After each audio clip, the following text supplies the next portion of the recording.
Okay, part D. In question 1, part D. What you need to show here is that, what you need to show here is that G is an instrumental variable, a valid instrumental variable for K. So you have to show that, show relevance and exogeneity. So exogeneity assumption of the instrument is simple. You need to show that expectation of Gi epsilon I tilde is 0, or covariance is 0. So it is easy to show that. I'm going to skip why it is 0. The relevance condition is a little bit more simple, or like complicated. So many of you have used Hi, Gi is not 0. So this is intuitively correct. Intuition is right. I know what you say, but more rigorously. So this condition is true when you have only one regressor. Then this is exactly the relevance condition. But more rigorously, what you need to show here is rank xi zi prime is k.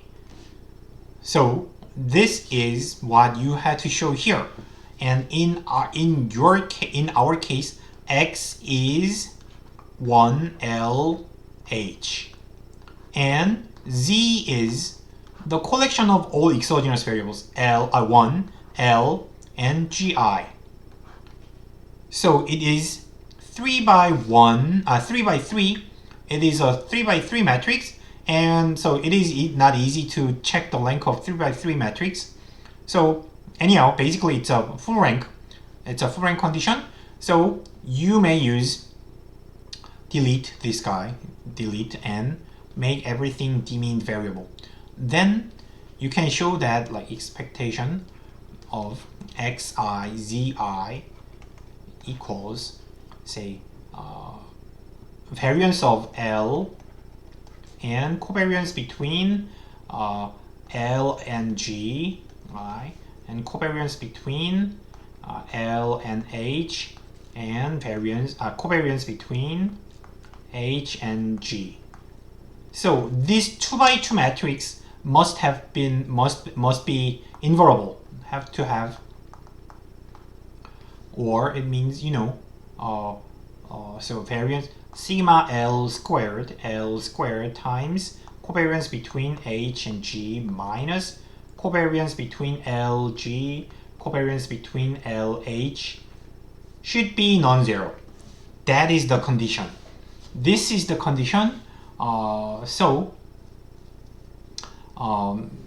so this condition is sufficient only when this is 0.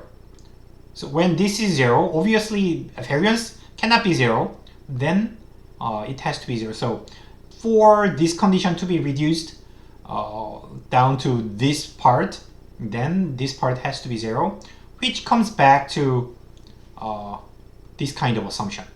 So the problem is, the purpose of this homework question is to extend the one-dimensional intuitions that I explained, that I used in the lecture. I used either one-dimensional example or general k-dimensional example.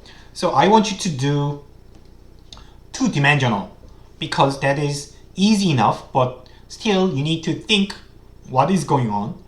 But most of you are just did what I did, and some are wrong, some are correct.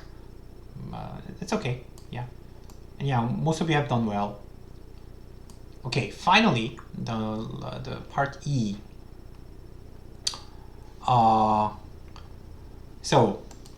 This is also the same. Part E is about weak instrument. I think in the lecture I was not rigorous enough. I just explained the idea too much intuitively, too casually. So the basic idea of the weak instrument is what I want here is what I wanted here is is determinant of this is converging to 0.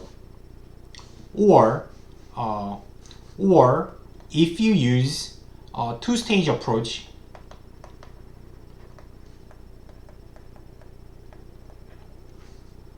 X, so H can be written as gamma 0 plus a gamma 1 Li plus gamma 2 Gi plus Xi.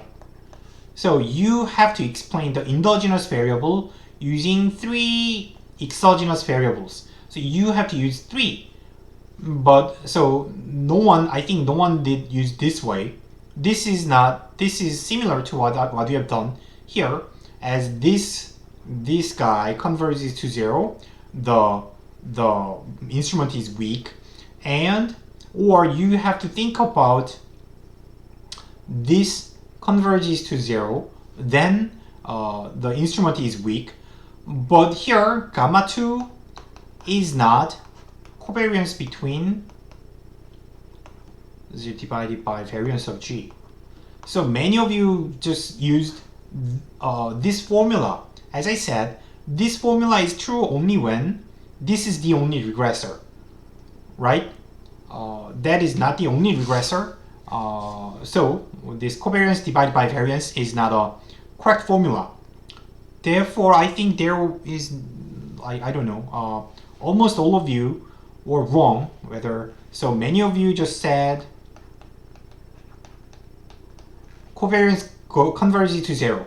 This may be right, but it is partially right. Even if covariance does not converge to 0, if the variance of G converges to infinity, then gamma may be converging to infinity. So this is wrong. And another wrong answer is